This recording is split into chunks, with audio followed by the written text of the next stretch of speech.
Are you ready to embark on a card making journey like no other? Today we're going to be creating with essential supplies to create mesmerizing nature scene cards. We're going to start with the basics and gradually work our way up using my new release called Winter Wonders. Here's a look at the cards we're going to be creating today, and just a heads up, all of my previously released products are now 30% off at Craft Stash with coupon code Justine30 if you want to add these to your cart while shopping the new release. All right, let's start with some beginner tactics and go into the more advanced. So for the first card, whether you choose to work on a piece of white cardstock or you choose to emboss a background here to make it nature themed, this is one of my go-to techniques to create beautiful cards. I mask off a certain area of the card and then I do some ink blending so that the ink blending stays in a certain area of the card.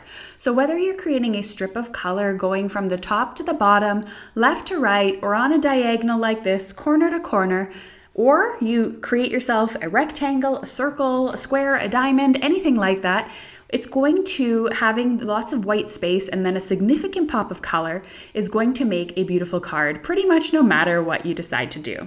So I'm grabbing some limoncello ink and some cummerbund, and I'm just going over to darken the color, keeping in mind that when you're ink blending, it is important to build up the color rather than push really hard on your brush to get the color onto the page. And when these two colors overlap, you'll get a little bit of green in between. You remove the masking layers and you have yourself a stunning background already that's ready to work with. Now let's get ready to create our sentiment. One of the things that is a fundamental in card making is if you use a color on your card, try and incorporate it in other elements of the card as well.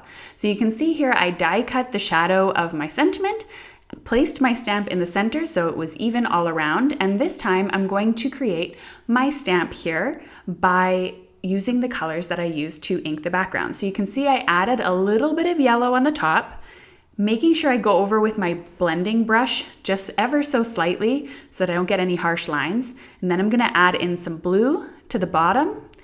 And I'm just kind of doing this a little bit freehand, going back in over top on the yellow to make it slightly darker. And you can see here we have incorporated our ink blend into our sentiment as well. And you can see what that looks like here when the card is all finished. All right, before we move on to the next card, make sure you hit the magic button to get your card making superpowers. All right, are you ready to take what you learned in card one and then level things up a little bit? Let's add in some stamps to the mix. So we're gonna stamp some animals here onto our nature scene. These are solid and I'm gonna stamp them in black. Feel free to ink them up a few times to get them a really, really nice solid black color. And now instead of adding 2 strips of masking tape, we're going to actually use some masking paper and die cut ourselves some snowflakes. You don't need to have snowbank dies per se. You can also just cut these with your scissors and cut some curved lines, but I always find them a handy die to have in my stash. I've now gone ahead and add my snowbank to the bottom of the card and then added a plain strip of the white paper on the top. You may want to make your masking paper cover the entire top as well, so that you avoid getting any ink on areas you don't want it to be on. So now I'm gonna go in with my ink blending, but I'm gonna speed you up a little bit here so this video isn't taking forever to get through. I'm gonna be using Limoncello, Garden Party, All That Jazz, Juniper Mist. I just have a few different colors out here. I'm not 100% sure which ones I'm going to use because it's such a small space, but I like having the options. And up at the top, you'll see once I get to the top blending, I did go ahead and add a piece of masking tape because I know me, I'm gonna get ink everywhere, especially when using these big tools. So better be safe than sorry and mask off the entire card so that I only have the area that I want color on to have the color. So once I'm finished blending with the 4 colors and then getting an ink blend that I really like, building up the colors slowly, as I said before, don't feel bad about going back and forth between the colors or darkening things up as you go along. We're gonna remove the masking tape now and reveal what we have created. So having this really stark contrast between the white and the color with the straight line, and save these pieces of masking paper because you can use them a few times before they get so saturated that they'll bleed through onto your card. So now I have this beautiful piece of color behind the animals. I decided as well to grab this mountain stamp and just with some really, really light gray ink so that it's nice and subtle. If you want something that's far off in the background, use light colors. Light and dark will help you create that depth as well. And I'm going to just add those trees to the back. So this card, again, is all finished. We've stepped it up by adding some stamping over top, learning a little bit of the fundamentals of light and dark, as well as the ink blending with the white space. And now we are ready to create our next card and take things once again to the next level.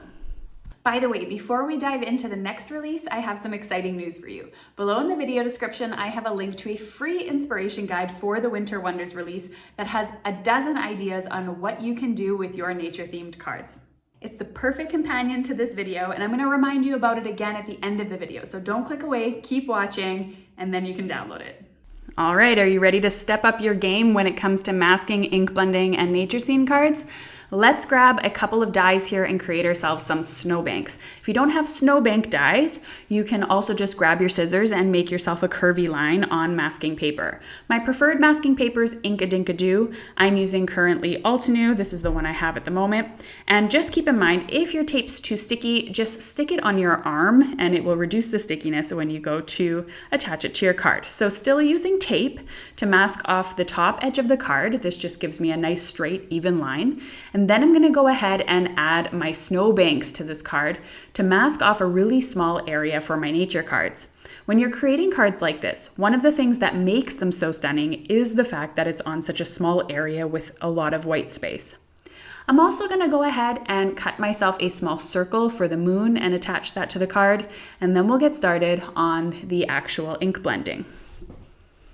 I decided to add on one more snowbank actually to this card, and you'll see how we're going to create the look of having two snowbanks, one on top of the other. It's going to create a lot of depth on the card when we're doing our ink blending.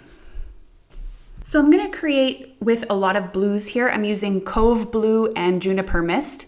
And again, building up the color slowly. I am not pushing harder to get my colors darker. I am just continuing on going to grab ink and going very lightly over the top.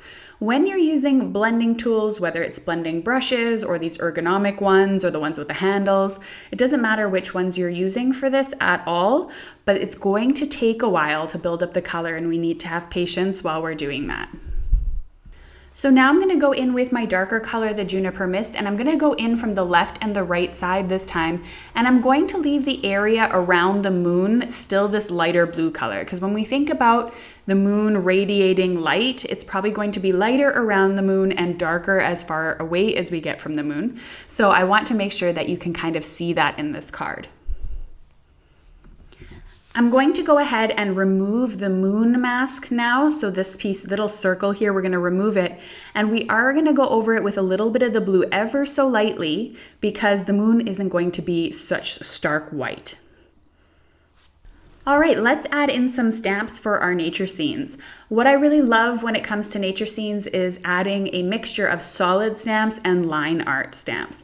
And that's going to give you a really significant look. So I'm going in with just some plain black ink and I'm going to go ahead and stamp trees, grass, and those types of things into our design. The one thing you want to keep in mind too, if you're using the same stamp over and over again, like the tree stamp here, you can move it up and down so you can stamp different parts of the trees and make it look like they're all different heights. This also gives the impression that you've used different types of stamps for your card as well.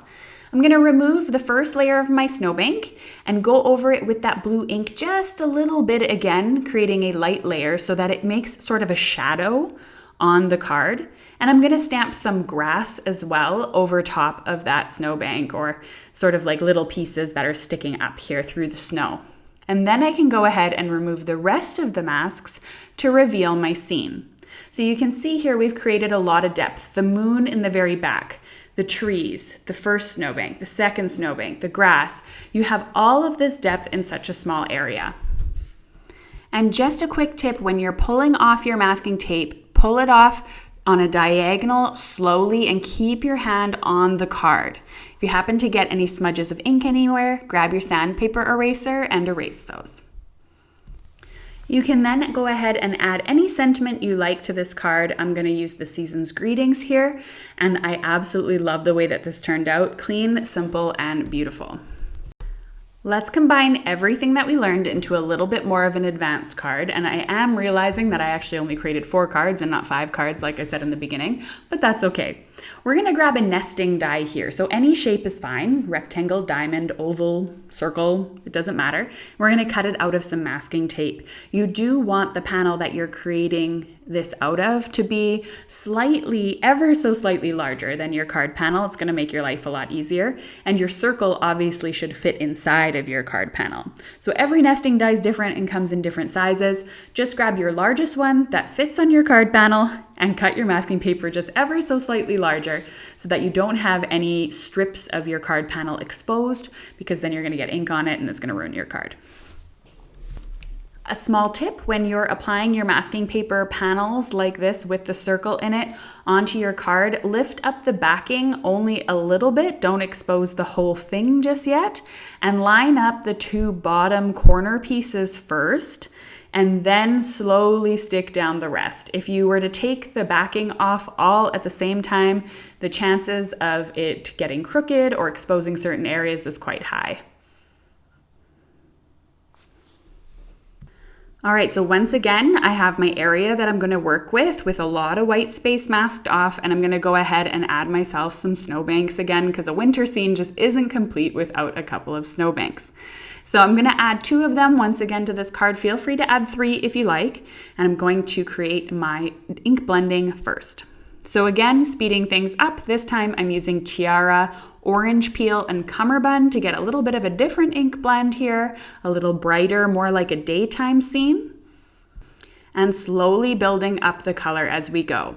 The area that my snowbanks are masked off, as well as everything behind that circle, or around that circle I should say rather, is all protected by the masking paper and will all be white space when it is finished.